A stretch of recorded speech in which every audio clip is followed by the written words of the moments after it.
ये कहानी है उस अमेरिकी पायलट के सहयोगी वेपन सिस्टम ऑफिसर की जो ईरान में ऑपरेशन के दौरान अमेरिकी fighter jet F-15E strike eagle में सवार था।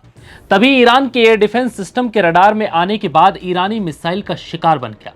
लेकिन गनीमत ये रही कि इस दौरान पायलट और उसके सहयोगी फाइटर जेट के क्रैश होने से पहले ही पैराशूट की मदद से कूद गए। इस दौरान अमेरिकी सैनिकों ने फाइटर जेट के मेन पायलट का तो रेस्क्यू कर लिया, लेकिन उसका सहयोगी वेपन सिस्टम ऑफिसर लापता हो गया। काफी मशक्कत के बाद शनिवार रात को अमेरिकी सेना ने आखिरकार इस ऑफिसर का भी ईरान के अंदर से रेस्क्यू कर लिया। यह ऑपरेशन अपने आप में बहुत खतरनाक था, जिसे अमेरिकी सेना ने अंजाम दिया।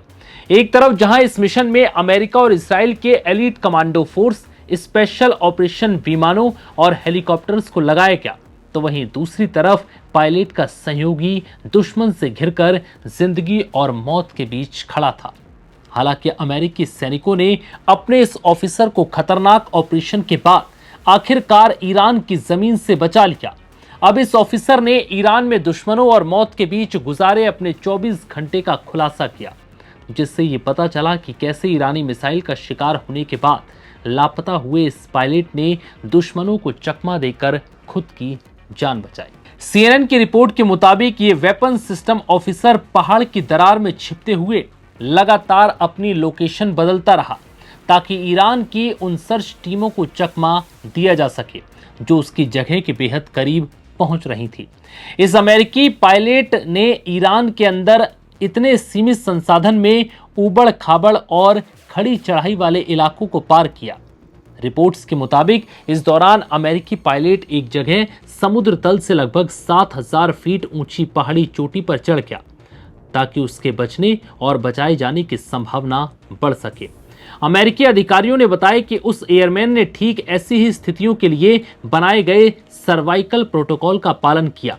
हालांकि इस दौरान ईरानी सेना ने अमेरिकी पायलट की जानकारी देने वालों को इनाम देने की घोषणा कर दी थी, जिसके बाद आम नागरिक भी उसे ढूंढने के काम में शामिल हो गए थे। अमेरिकी अधिकारियों के मुताबिक अमेरिकी पायलट की हर हरकत और रियल टाइम पर नजर रखी जा रही थी। अधिकारी लगातार खतरे को भांपते रहे और पायलट को सुरक्षित निकालने के लिए सही वक्त का इंतजार करते रहे। अधिकारियों के मुताबिक ईरान में फंसा एयरमैन कभी भी पूरी तरह से रडार की पहुंच से बाहर नहीं हुआ, क्योंकि उसके पास मौजूदा बीकेन की मदद से अमेरिकी सेना उस पर लगातार नजर बनाए हुए थी। भले ही ईरानी सैनिक उसके करीब पहुंच रहे थे, लेकिन अमेरिकी सैनिकों को इस बात का पूरा यकीन था कि वो वक्त से पहले अपने साथी को सही सलामत ईरान से बाहर निकाल लेंगे, और ऐसा हुआ भी। अमेरिकी सैनिकों ने इस कठिन ऑपरेशन को अंजाम देकर आखिरकार अपने सहयोगी को ईरान से बाहर निकाल ही लिया, जिसके बाद रविवार की सुबह अमेरिकी राष्ट्रपति डोनाल्ड ट्रंप ने सोशल मीडिया पर इस बात की जानकारी दुनिया के सामने साझा की। उन्होंने कहा कि अफसर को चोट आई है, लेकिन वो पूरी तरह से ठीक है। ट्रंप ने इसे अमेरिकी इतिहास का सबसे साहसी सर्च और रेस्क्यू ऑपरेशन करार दिया, जिसमें सैकड़ों अमेरिकी कमांडो शामिल थे, जिन्होंने ईरान के काफी अंदर जाकर ये रेस्क्यू ऑपरेशन चलाया। बता दें कि ईरान और अमेरिका के बीच 28 फरवरी को शुरू हुई ये जंग अब तक जारी है, और ये जंग और भी ज्यादा घातक हो सकती है, क्योंकि ईरान ने मिडिल ईस्ट में मौजूद कई अमेरिकी सैन्य ठिकानों को तबाह कर दिया है। इसके साथ ही ईरान ने स्ट्रेट ऑफ हॉर्मुज को भी बंद कर दिया, जिसके बाद से दुनिया भर में तेल और गैस के लिए हाहाकार मचा हुआ है।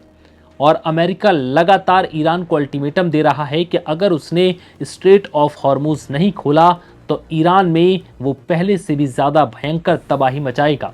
और इस बार अमेरिका के निशाने पर ईरान के पावर प्लांट यानी कि बिजली घर और ब्रिज होंगे, यानी कि पुल, जहां से आम इंसानों का आना जाना होगा, और वो बिजली घर निशाने पर होंगे जहां से ईरान से हर घर में बिजली पहुंचती है।